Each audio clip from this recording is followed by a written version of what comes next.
This man's name is Travis. He lives in his car and is homeless. Let's start the video. How much control should a cop have over their subject? Complete control, complete, total, utter control, half control, or no control? Here's where I'm coming on this. I don't think anybody should hold 100% control over you as long as you're healthy. If you're suffering in sickness, if you got in an accident, you're knocked out, there's a temporary period where the person should have some control over you, get you to safety, help you get better, get well in some way, maybe through blood injections or water, saline. But if you're healthy... Sir, this man was bitten by a snake, and a very venomous snake at that. Just pour some water on the, snake bite. It'll probably be fine. He looks healthy. After all, I wouldn't want him to sue me for overstepping my authority. You gotta assert your own control. You can't give somebody else 100% control, because you have to establish that you are able to make your own decisions, function in your own way as you always have before the interaction. So asserting your own control will serve as a negotiation against, say, a police officer's control. But how much control, when a cop approaches you, do you give that cop? Because if you gave him 100% control, outside of you being if you're unhealthy in some way, you have no. If you're dead, I mean, you're not really even a person anymore anyway. I'll ask you this question, Beard Man. How do you know that person that the police officer is questioning or pulled over isn't mentally disturbed? There is more than one way a person can be unhealthy. But you got to give them 100% control to drag you out and take you to the morgue.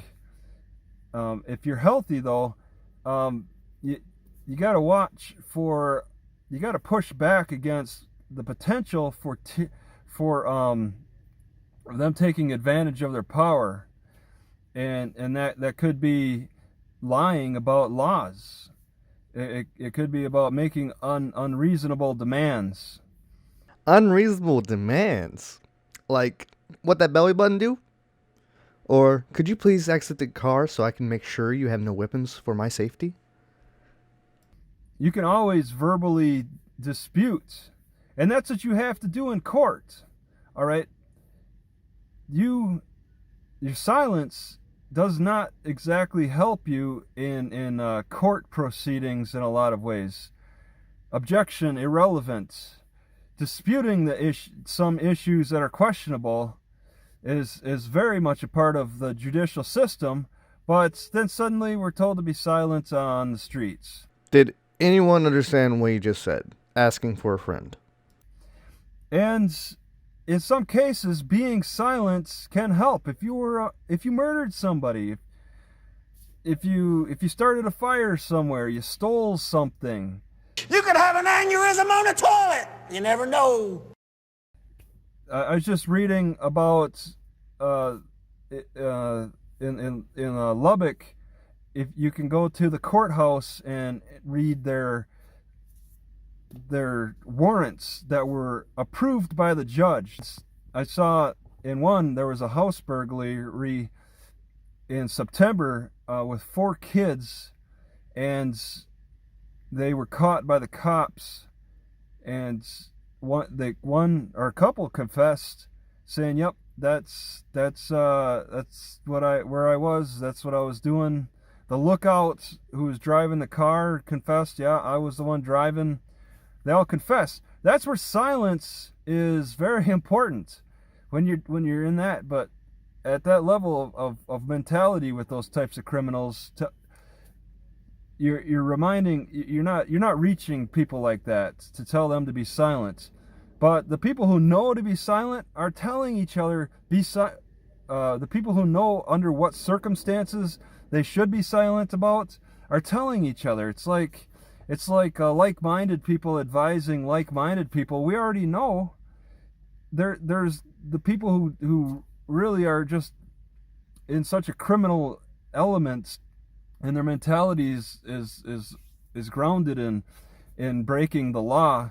Beardman, I suggest you write a script and make your stories easier to follow for me and also for your viewers, because you go off on these little tangents and I have to like cut it because it makes no sense to the actual story at hand, and it's just annoying to have to edit your video. They're the ones who need to be reached, but a lot of times they can't. They're the ones who need to be silenced. The ones who commit the murders, the robberies, the burglaries, the stupid crimes that happen. They're the ones who need to be kept silent. But people who are minding their own business, what would I confess to? What do I need to worry about? I didn't commit any crimes. I'm just, for example, in Abernathy, I was just sitting in my car being I'm told to be silent. It's best to speak with other people about that. You don't need to talk to me about that because I committed no crimes. I don't need to be silent. I'm going to object to the accusations. And that's where I'm taking control away from the cop. Innocent people will tend to take control away from the cop. Are you sure about that? And you'll see that when you watch Jim Can't Swim's interrogations, because a lot of times the people who have committed the murder and are asked some certain questions, they don't protest. They don't say, "Hey, that wasn't me. I wasn't there." They're like, "How can you prove it?" Or so they'll be a little more defensive, whereas innocent people can be a little more offensive, and that's why I take more of an offensive approach to these accusations. All right, I'm turning around and blaming them.